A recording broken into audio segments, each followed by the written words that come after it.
আসসালামু আলাইকুম। ইউনিক আইএলসে স্বাগতম। আজকে আমরা পার্ট 2 বেসিক ক্লাস। তো এটার যে অংশগুলো আমরা খুব বেশি মিস্টেক করি এবং যার কারণে আমরা প্রত্যেকটা জায়গায় ভুল করে থাকি, মানে বেসিক দুর্বল, ওই রোগের চিকিৎসাটার দ্বিতীয় অংশটা দেখাবো। চলেন, আজকে আমরা যেটা নিব সেটা হচ্ছে রিলেটিভ প্রোনাউন। এই রিলেটিভ প্রোনাউনটা আমাদেরকে অনেক বেশি বিরক্ত করে। প্রথম কথা হলো এটা কমপ্লেক্স সেন্টেন্সের একটা অংশ, কাজে লাগবে। দ্বিতীয় কথা হলো বানায় লিখতে গেলে আমাদেরকে অবশ্যই this is who, this is which, এরকমভাবে আমাদেরকে অনেক কিছু লিখতে হবে। তৃতীয় কথা হলো আমরা যখন কোনো গ্রামার সলভ করতে যাই তখন আমরা ব্যালেন্স ঠিক রাখতে পারি না, টেন্সও ঠিক রাখতে পারি না, রিলেটিভ প্রোনাউনটাকেও ঠিক রাখতে পারি না। তো চলেন এটা থেকে শুরু করি। আমরা খুব অল্প সময়ের মধ্যে জিনিসগুলোকে ক্লিয়ারলি শেখার চেষ্টা করব, ক্লাস 6 থেকে আইএলস। তো চলেন, রিলেটিভ প্রোনাউন জিনিসটা কি? রিলেটিভ প্রোনাউনগুলো হচ্ছে যেগুলা একটা বাক্যের সাথে আরেকটা বাক্যকে সংযুক্ত করে এবং ডাব্লিউএস বলা হয়, who, which, what, that, when, where, how, whom, whose. তো এই শব্দগুলা যদি দুইটা ভার্বকে কানেক্ট করে এবং সে ভার্বটা কি স্টাইলে হবে দেখেন। এর রিলেটিভ প্রোনাউনের যে পরের ভার্বটা আছে সাধারণত রিলেটিভ প্রোনাউনের ঠিক আগের নাউন বা প্রোনাউন অনুসারে বসে এবং এই কাজটাকে বলা হয় অ্যান্টিসিডেন্ট। দরকার নাই, জানানোর জন্য বললাম। সিম্পলি বুঝেন, it is I who am the CEO of FBCCI. তাহলে হু এর আগে কে আছে দেখেন তো, আই। এই আই থাকার কারণে পরে হু এর পরে ভার্বটা হইছে এম। কিন্তু আমরা সাধারণত হু ইজ, হুইচ ইজ আমাদের মুখে একটা এলিটারেশনের মতো হয়ে গেছে। আমরা কিছু হলে হু ইজ, আই এম, এটা আমাদের একটা মুদ্রা দোষ।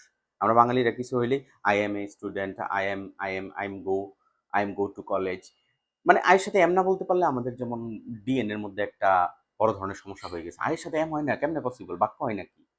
ঠিক একইভাবে হু এর সাথে ইজ একটা ইয়া হয়ে গেছে। আমরা বুঝে কিছু সার্টেন বাক্য মুখস্থ করতে করতে এখন হু এর সাথে ইজ, আর কোনো কথা নাই, হু ইজ, হুইচ ইজ না। হু এর আগে দেখেন আই লিখছি, এই কারণে এম ছিল। যদি হি লিখতাম তাহলে ইজ লিখতাম, চেঞ্জ হইতো, ভার্ব চেঞ্জ হইতো। এখানে একটা বাক্য দিচ্ছি দেখেন, he is one of those who, এখানে ব্র্যাকেট দেওয়া উচিত ছিল, হু ডাজ নট স্মোক। ঠিক আছে, তাহলে এটা কি হবে? হু এর আগে কি আছে? দোজ। দোজ কি সিঙ্গুলার না প্লুরাল? প্লুরাল। সুতরাং এখানে হবে হু ডু। ওকে, তো চলেন, আমরা যখন সিম্পল বা কমপ্লেক্স, সিম্পল থেকে কমপ্লেক্স অথবা কম্পাউন্ড থেকে কমপ্লেক্স করব তখন তো এই প্যাটার্নটা ইউজ করবই। এবং এই হু হুইচ দিয়ে আমরা আইএলস এ কিভাবে কাজে লাগাবো, এবং আইএলস এর যদি ব্যান্ড স্কোর 6.5 প্লাস পাইতে হয় আপনাদেরকে অবশ্যই রিলেটিভ প্রোনাউন মাধ্যমে লিখতে হবে। তো চলেন কিছু আইএলস এর বাক্য নেই আমি। ধরেন,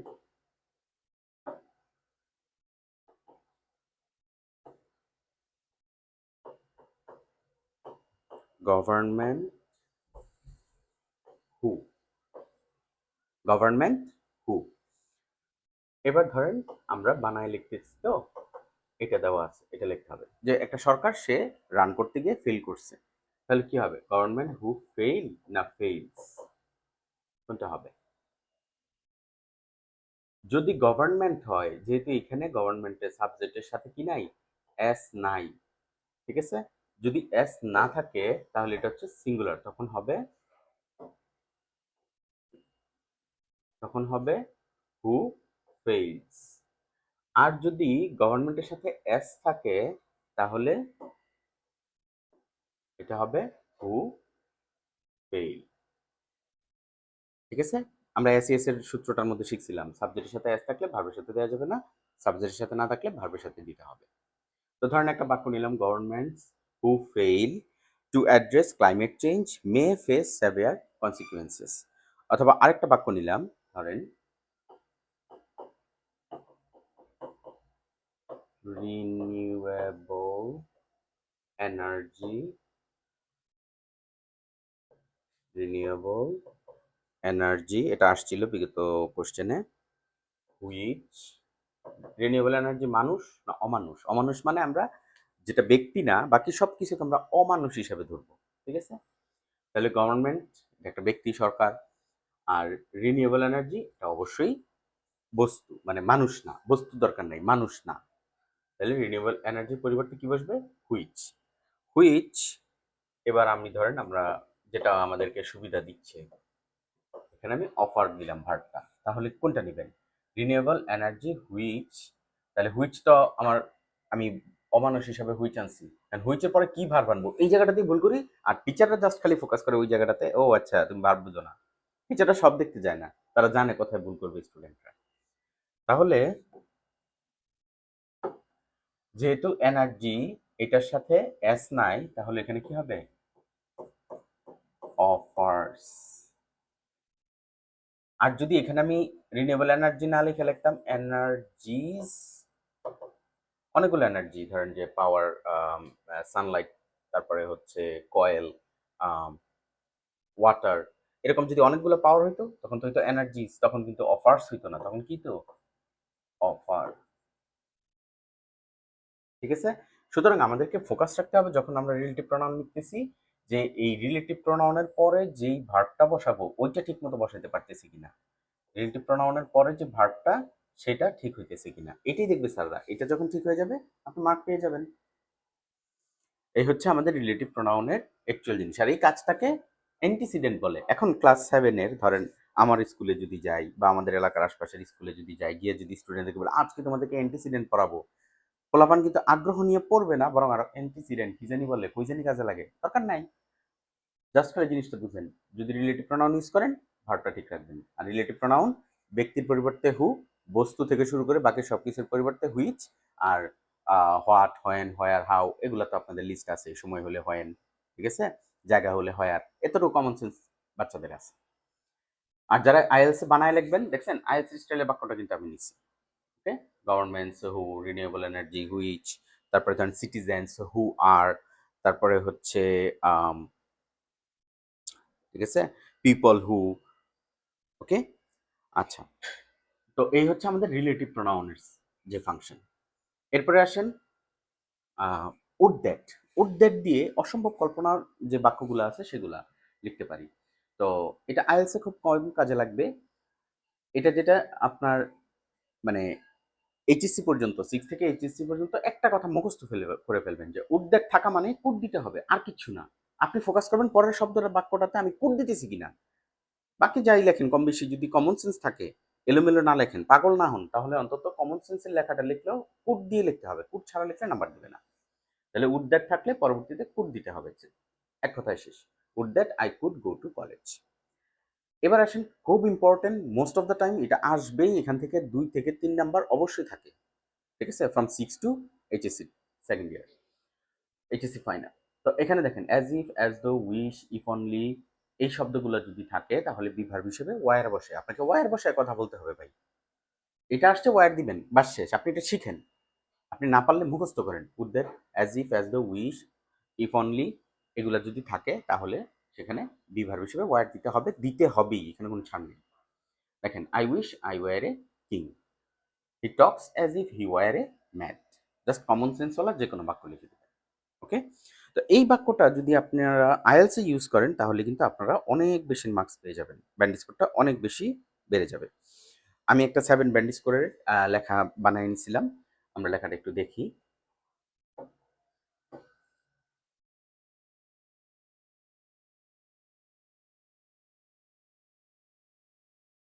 আচ্ছা, লেখাটা কি ছিল, ধরেন many government, many government act as if, as if, একবার আমি পড়াইতেছি অ্যাজ ইফ, হয়তো স্পেস দিতেই গেছে, এক স্টুডেন্ট আমাকে বলতেছে ভাই আসিফ এই সূত্রটা বুঝি নাই, তারপর থেকে আমি এটা নাম দিছি আসিফ। ওকে, মানে আপনার এটা যদিও ভুল থেকে তো সূত্রটাকে আপনার নাম দিতে পারেন আসিফ, আসিফ রুলস। ওকে, আসলে পড়াইতে গিয়ে অনেক ইন্টারেস্টিং জিনিস শেখা হয়, জানা হয়। আসিফ রুলস। ওকে, তো many government act as if economic growth were, economic, economic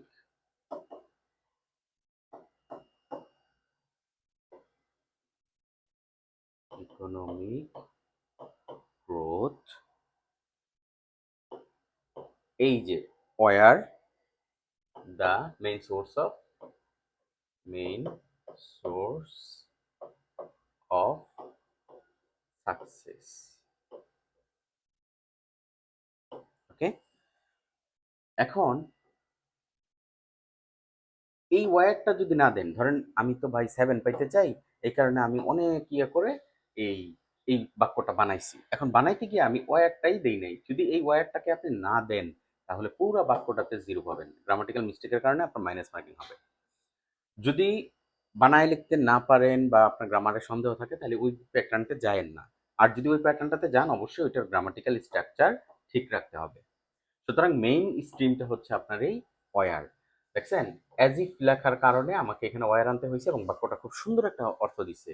many government act, অনেক সরকার এরকম ভাবে ভান ধরে, এমন অবস্থা করে অ্যাজ ইফ, মনে হয় যেন ইকোনমিক গ্রোথ, অর্থনৈতিক উন্নতিটাই হচ্ছে the main source of success, শুধুমাত্র আসল উন্নতির চাবিকাঠি।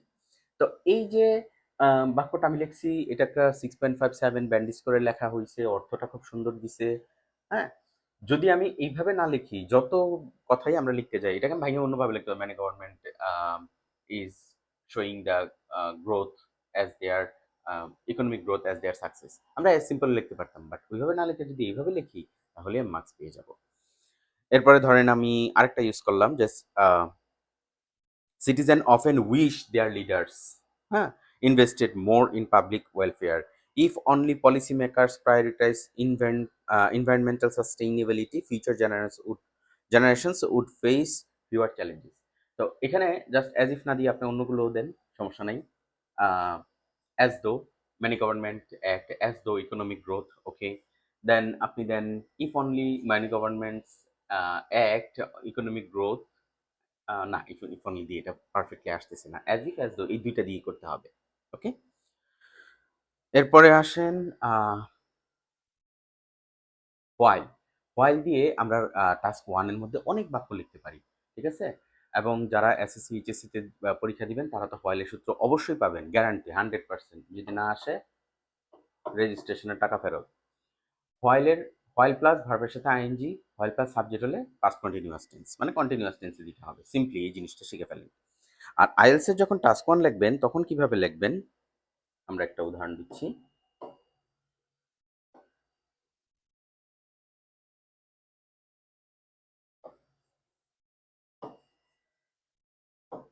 আচ্ছা, হোয়াইল দিয়ে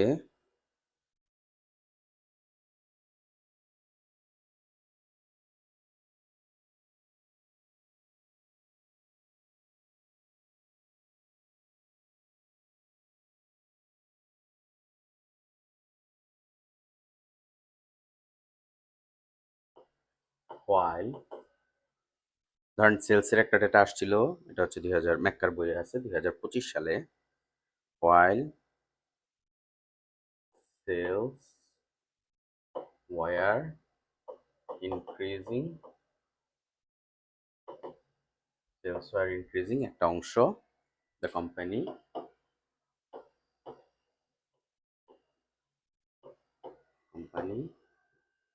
closed many branches,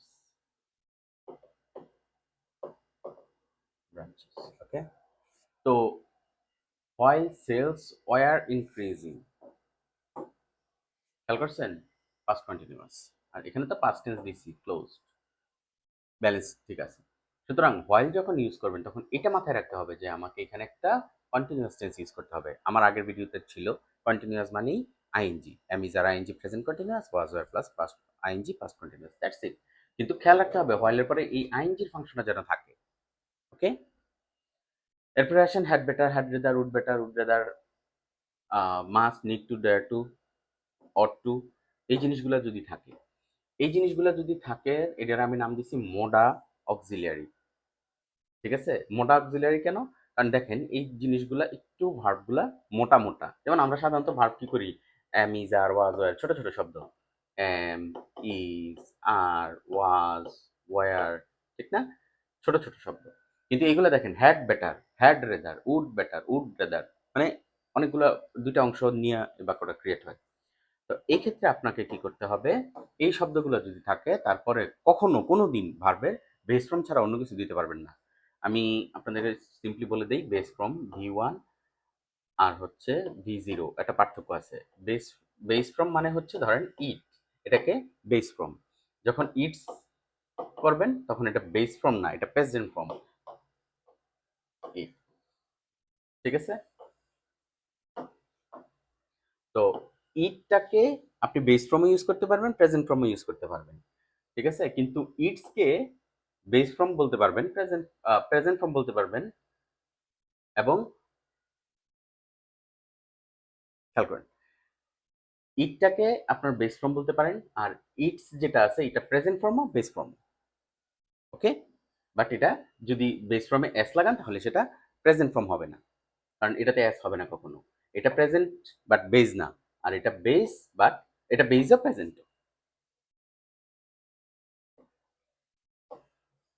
ওকে, এরপরে আসেন you had better go home. Had better দিয়ে দেখবেন যে শূন্যস্থান দিয়ে রাখছে, এখান থেকে 100% আসবে গ্যারান্টি সহ। তারপরে I will not let you, লেটটা এখানে লিখি নেই, লেটের পরেও ভার্বের বেস ফর্ম হয়। এই হচ্ছে এসএসসি থেকে এইচএসসি পর্যন্ত। চলেন আমরা আইএলসি দেখি এটা লিখলে কিভাবে ব্যান্ড স্কোরটা বাড়ানো যায়।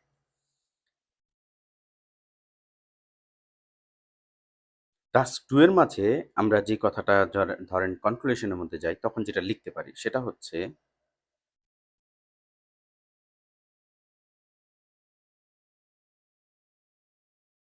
হ্যাঁ,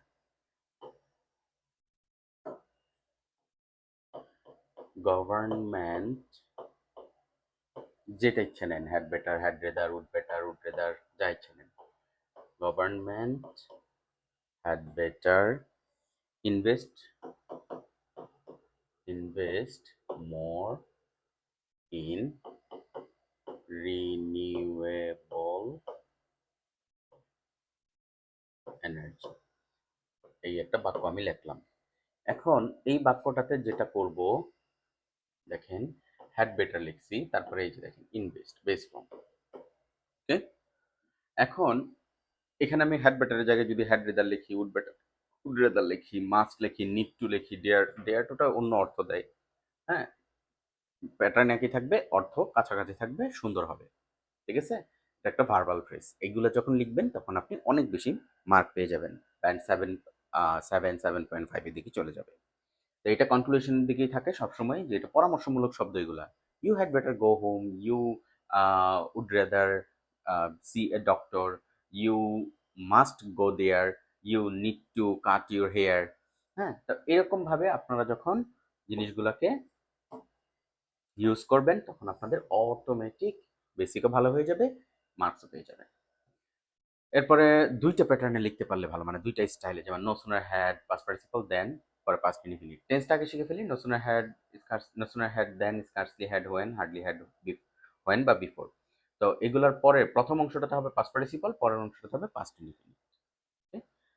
জাস্ট খালি সিম্পলি শিখে ফেললেই হবে। No sooner had he seen me then he ran away, hardly had I seen him before he left. ব্যাপারটা হচ্ছে এটা আপনি আইএলস এ খুব বেশি লাগাইতে পারবেন না, এটাকে সবচেয়ে বেশি আপনার গ্রামাটিক্যাল প্যাটার্ন, যেটা ক্লাস 6, 7, 8, 9, 10 এইচএসসি, এসএসসি এইচএসসি দুই পরীক্ষা এটা ইউজ হবে। ইনস্পাইট অফ ডিসপাইট টাস্ক 2 এর মধ্যে খুব বেশি ইউজ করবেন। ঠিক আছে? ইনস্পাইট অফ ডিসপাইটে আপনি সবচেয়ে বেশি বাক্য ইউজ করতে পারবেন। সিম্পলি জিনিস, এই দুইটা নেগেটিভ অর্থ দেয়, আর এটা অফের পরে ভার্বের সাথে আইএনজি অথবা নাউন বসে। That's it. In spite of his being healthy he is lazy, despite he is healthy he is lazy. ইনস্পাইটের সাথে অফ বসে, ডেসপাইটের সাথে অফ বসে না। তো এটাকে আমরা আইএলস এ কিভাবে কাজে লাগাইতে পারি? ধরেন আমরা টেকনোলজিক্যাল যে ইয়াটা আছে এটা নিলাম। In spite of using advanced security system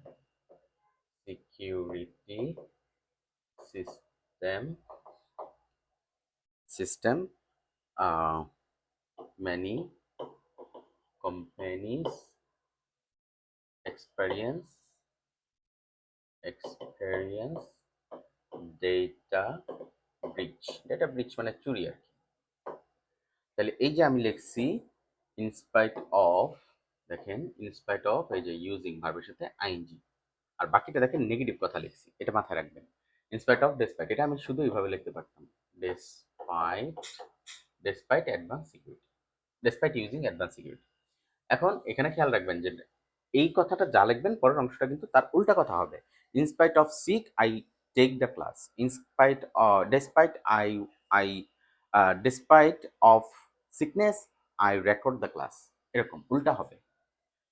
এরপরে unless equals to if not, মানে এটা টেকনিক বোঝানোর জন্য। আনলেসের পরে আপনি অবশ্যই নট ইউজ করবেন না, কারণ এটা নিজেই একটা নেগেটিভ শব্দ এবং পুরাটা ইফের সূত্র। আনলেস মানে হচ্ছে পুরা ইফের যে কন্ডিশনাল সেটা। আর টিল আনটিলের পরের অংশ অ্যাফার্মেটিভ হবে, সূত্র সেম ইফের অংশ। কন্ডিশনাল দিয়েই আসলে অনেকগুলা জিনিস হয়ে যায়। নেক্সট দিন এটা দেখাবো। ভিডিও বড় হয়ে যাচ্ছে তাই আজকে আর অ্যাড করলাম না। তো সবাই ভালো থাকবেন, সুস্থ থাকবেন, ইউনিক আইএলটিএস এর পাশে থাকবেন। কোনো কোশ্চেন থাকলে এবং আপনাদের কোনো কিছু জানার থাকলে অবশ্যই কমেন্ট বক্সে জানাবেন। আল্লাহ হাফেজ।